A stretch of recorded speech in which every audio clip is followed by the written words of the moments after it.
You're listening to an Airwave Media Podcast.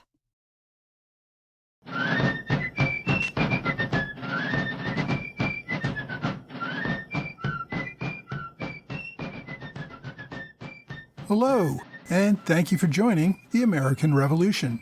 This week, episode 395, George Washington's Farewell Address. By 1796, Washington was tired of serving as president. He made no secret of the fact that increasing divisions and criticism of his government annoyed him.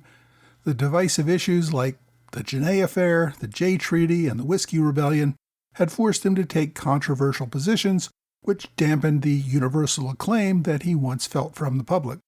The opposition press regularly attacked his policies, which irritated him to no end.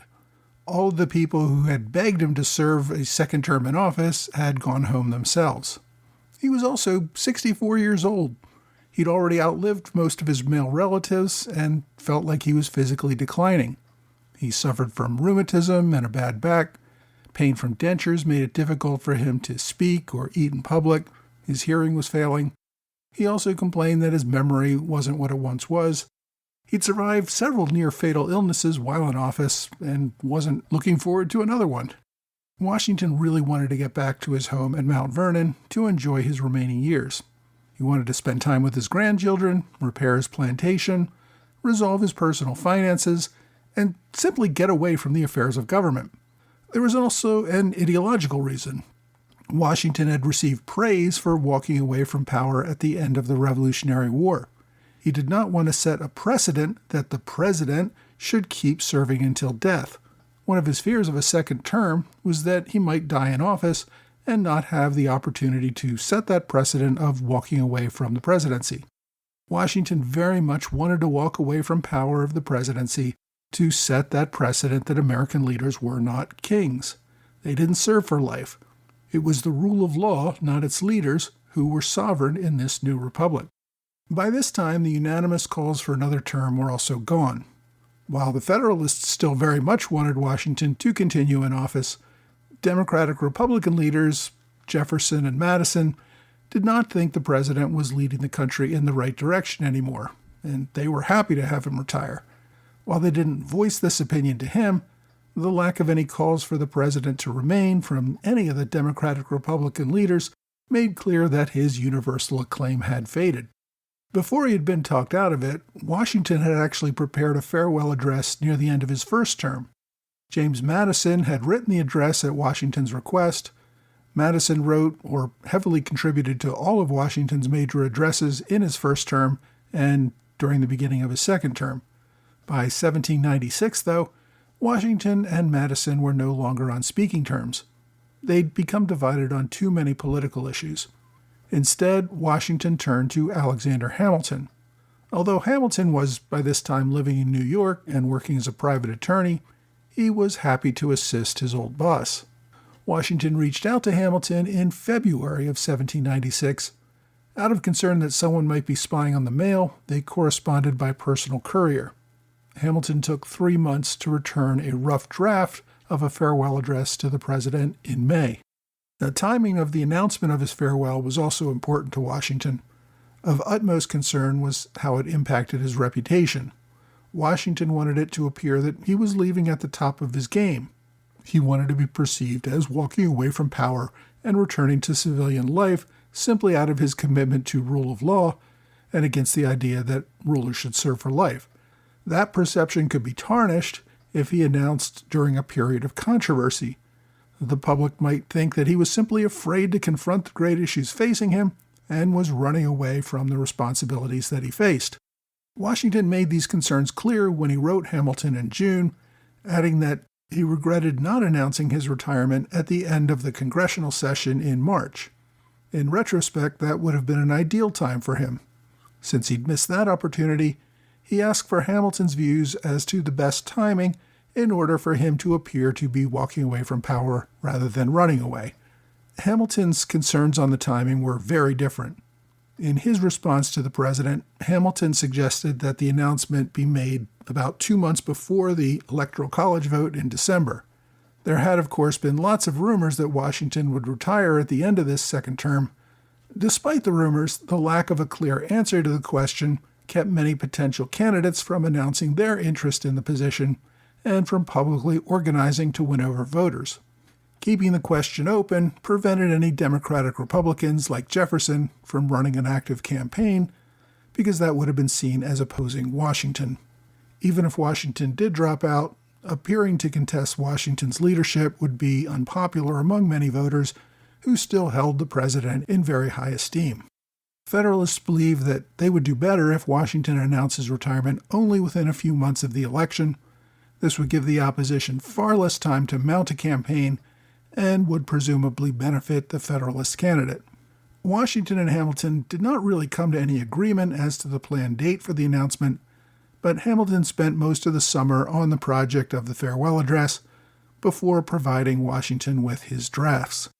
In July, Hamilton told Washington that he was working on two versions of the address. One was an entirely new draft.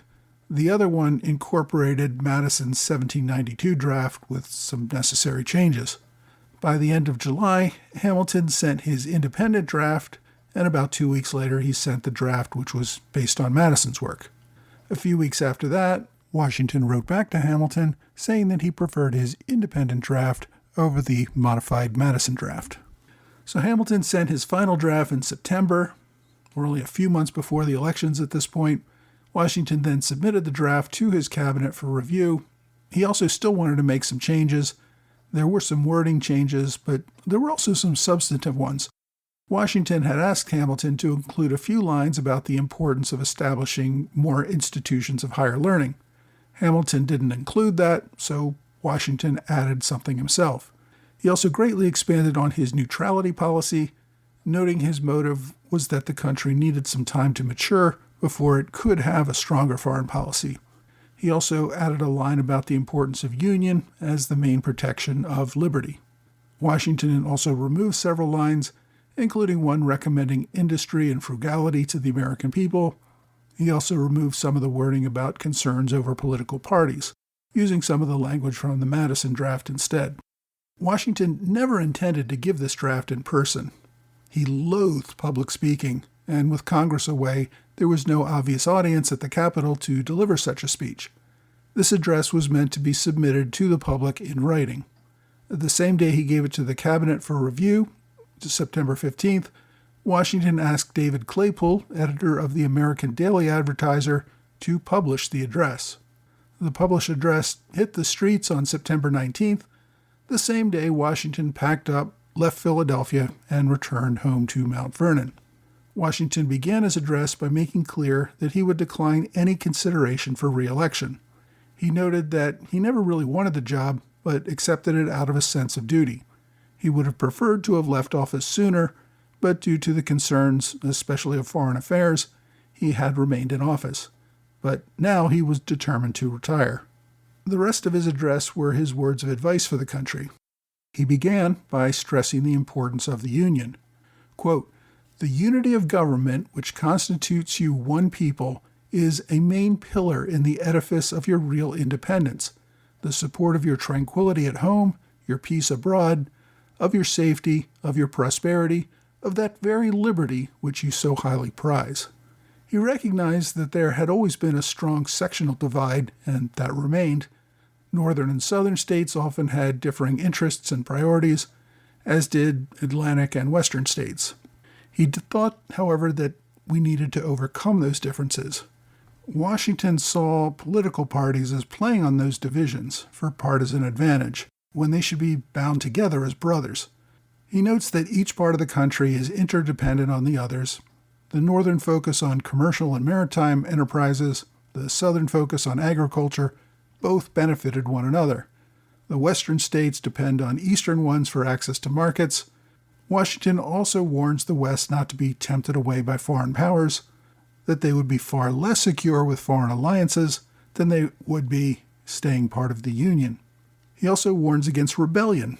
He notes that the Constitution is a sacred obligation on all citizens, unless and until it is changed by a, quote, explicit and authentic act of the whole people. It's the duty of every individual to obey the government. This seems to be a reference to the Whiskey Rebellion. noting that efforts to obstruct execution of the laws are a threat to the Union and give rise to factionalism. He warns against temptation to resist laws that you don't like. They give power to men who would destroy a government based on the people for their own personal benefit. Quote, however, combinations or associations of the above description may now and then answer popular ends. They are likely in the course of time and things to become potent engines by which cunning, ambitious, and unprincipled men will be enabled to subvert the power of the people and to usurp for themselves the reins of government, destroying afterwards the very engines which have lifted them to unjust dominion. Washington saw political parties as a threat to the country. Americans must see one another as Americans, not as members of different parties. Doing so would destroy the country. Quote, the alternate domination of one faction over another, sharpened by the spirit of revenge, natural to party dissension, which in different ages and countries has perpetrated the most horrid enormities, is itself a frightful despotism.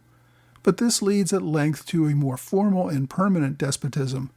The disorders and miseries, which result gradually, incline the minds of men to seek security and repose in the absolute power of an individual.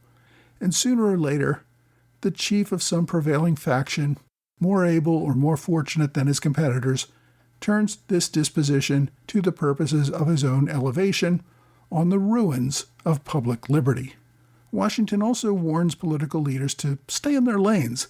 They had to respect the checks and balances set out in the Constitution. Quote, it is important, likewise, that the habits of thinking in a free country should inspire caution in those entrusted with its administration to confine themselves within their respective constitutional spheres, avoiding in the exercise of the powers of one department to encroach upon another. The spirit of encroachment tends to consolidate the powers of all the departments in one, and thus create, whatever the form of government, a real despotism. Washington's address also emphasizes the importance of religion. Quote, let it simply be asked, where is the security for property, for reputation, for life, if the sense of religious obligation desert the oaths, which are the instruments of investigation in courts of justice? And let us with caution indulge in the supposition that morality can be maintained without religion. Whatever may be conceded to the influence of refined education on minds of particular structure, reason and experience both forbid us to expect that national morality can prevail in exclusion of religious principle. He reminds the public that it's important to keep the public debt under control as well. Quote, as a very important source of strength and security, cherish public credit. One method of preserving it is to use it as sparingly as possible, avoiding occasions of expense by cultivating peace, but remembering also that timely disbursements to prepare for danger frequently prevent a much greater disbursement to repel it, avoiding likewise the accumulation of debt, not only by shunning occasions of expense, but by vigorous exertions in the time of peace to discharge the debts which unavoidable wars may have occasioned, not ungenerously throwing upon posterity the burden which we ourselves ought to bear. The president turns next to foreign policy, reminding people that permanent fondness or hatreds for certain countries are to be avoided. America must focus on its national interest, which may mean that relationships with other countries must necessarily change over time.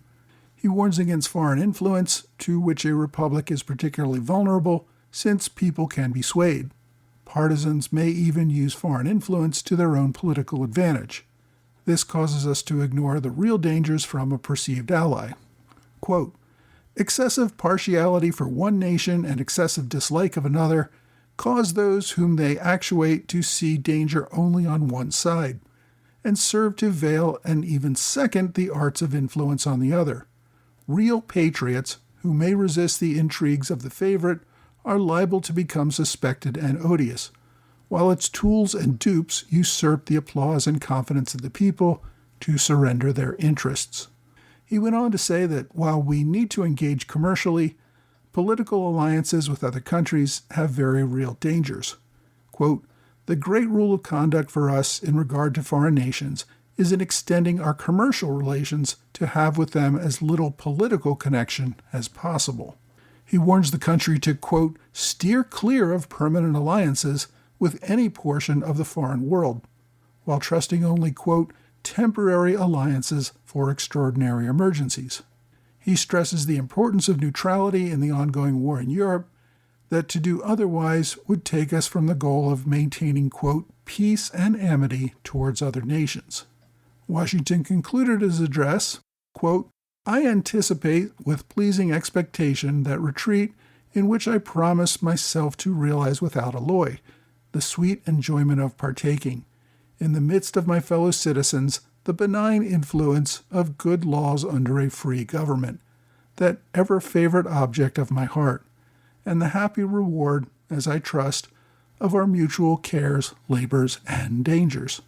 Newspapers all over the country quickly reprinted the address.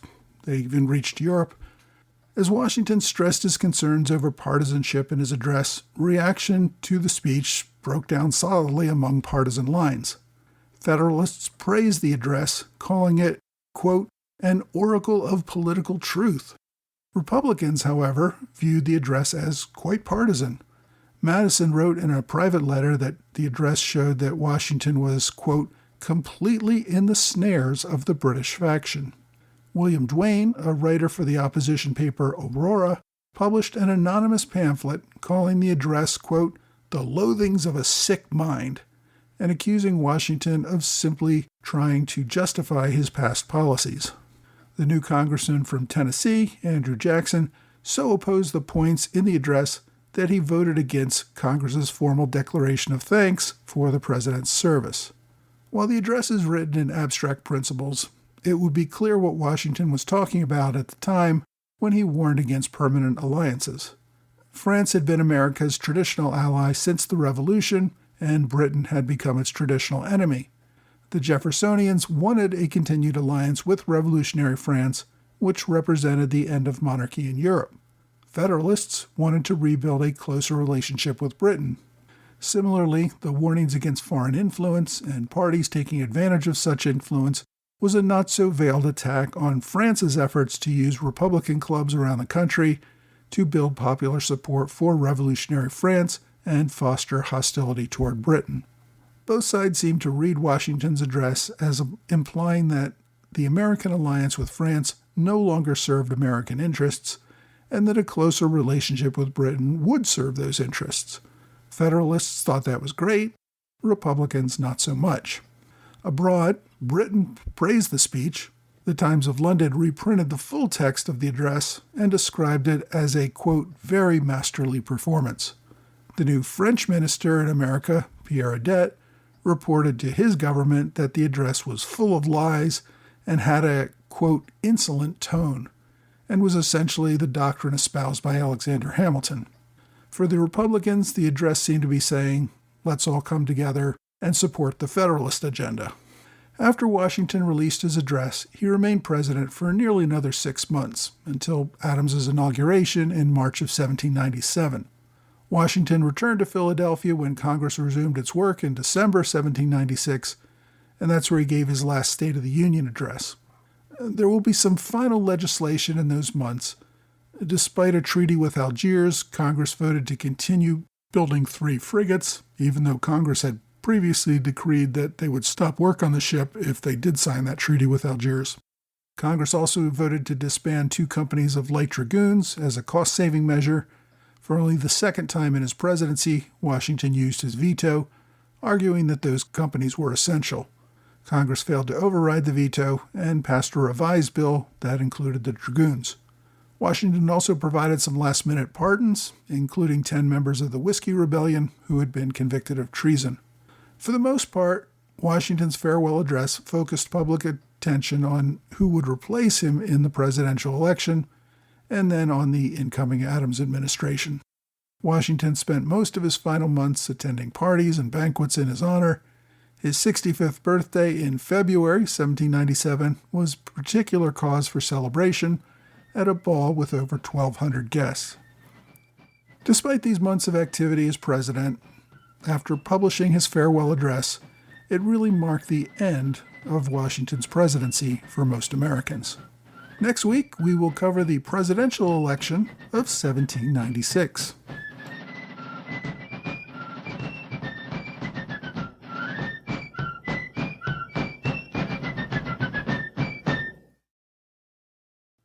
Hey, thanks for joining the American Revolution Podcast After Show, part of the Airwave Media Network. Thanks to my Patreon supporters in the Alexander Hamilton Club, George Davis and Gordon Kemp, and thanks to Robert Morris Circle supporter Chasen Harrison, and welcome to our newest member of the Robert Morris Circle, Bo Breeze. I also want to thank David Jarman and Charles Sawyer for one-time gifts via PayPal or Venmo. It all is very much appreciated and helps keep this podcast going. Now, I mentioned a couple of weeks ago that I was toying with the idea of arranging a tour that would cover some important Revolutionary War sites and give folks an opportunity to travel with me, getting my thoughts on the various sites, as well as those of some other experts. It sounded like many of you were interested, so I'm working with a company that specializes in history tours to put together a questionnaire. If we put together a tour, we want your input about what you would like to see and do on such a trip. So I've put together some questions that you can answer online. We aren't asking for any commitments. We just want to know what people would like to do. And this will help us to put together the details of a proposed trip sometime later next year. So please let me know your thoughts by answering the questions online. Should take less than 5 minutes. Really appreciate it. I put a link at the bottom of my blog entry for this week, as well as one in the show notes. So thanks for taking care of that with me. Washington's farewell address was understood by many at the time to address active disputes in the country at that time. It was clearly understood to mean that the U.S. should not maintain a permanent relationship with France, and that it should continue to pursue a better trade relationship with Britain. It was a not-so-subtle attack on Republican clubs that were trying to shape opinion for the benefit of Democratic-Republican candidates. It implicitly attacked the idea that Democratic-Republican leaders and French officials had formed a mutually beneficial alliance that Hamilton and Washington thought was putting party over the good of the country. While the contemporaries understood this context, the fact that the address was written in much more abstract terms has led political leaders to use the address as a template from the father of our country to address concerns that continue to this day. 3 major points of the address have become most relevant to many future leaders. In at least 2 of the cases, the country has appeared to ignore Washington's warnings almost entirely. One of Washington's major themes was the dangers of party. He feared that men would put party over the good of the country. The country didn't follow Washington's advice on this one. Parties have become a dominant force in American politics, and many Americans today from across the political spectrum share Washington's views that parties have been harmful to the political process, but because party discipline became necessary in a winner-take-all election system, we've adopted a pretty strict 2-party system in this country. Another major thesis of Washington's address was avoiding entangling alliances. Washington favored open and active commerce with the world, but not political alliances that would draw us into wars. For over a century, the U.S. seemed to heed this advice. The country was actively involved in international trade, but it really did avoid alliances. European powers were, by contrast, almost continuously at war. In the 19th century, there were at least 50 conflicts in Europe, and these are not even counting the wars that European powers brought in their colonies outside of Europe. The U.S. stayed out of these and refused to enter into alliances that might drag it into a war. While the U.S. had its own wars in America during that time, it avoided foreign wars that were primarily in the interests of foreign powers. The U.S. abandoned this policy beginning in World War I when it got more heavily involved in that European war. It returned for World War II, and after that entered into a great many other entangling alliances. It has also been involved in numerous wars, both large and small, around the world.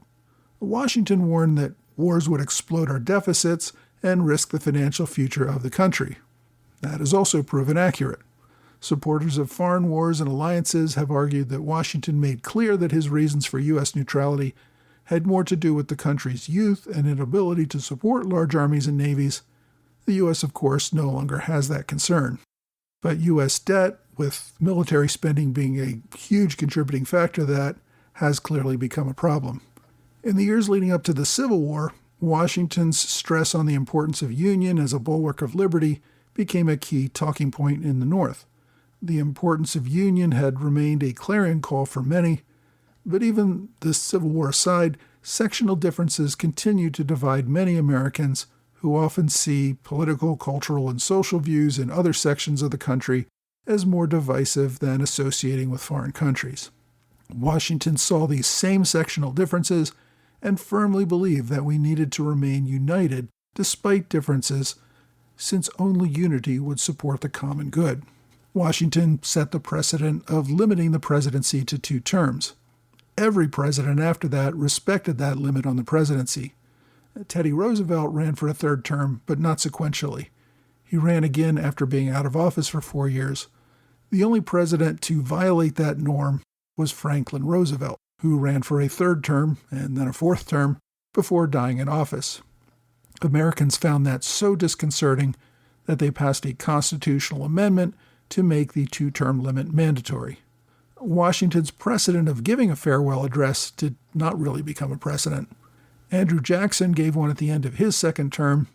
His focus repeated Washington's concerns about protecting the Union at a time when sectional divides were getting worse. Andrew Johnson gave an address at the end of his term, even though he was highly unpopular at the time. Johnson focused on the desire to be guided by the principles Washington outlined. Dwight Eisenhower gave perhaps the most famous farewell address, second only perhaps to George Washington's address. Eisenhower's address at the end of his 2nd term, warning about the threat posed by the military-industrial complex.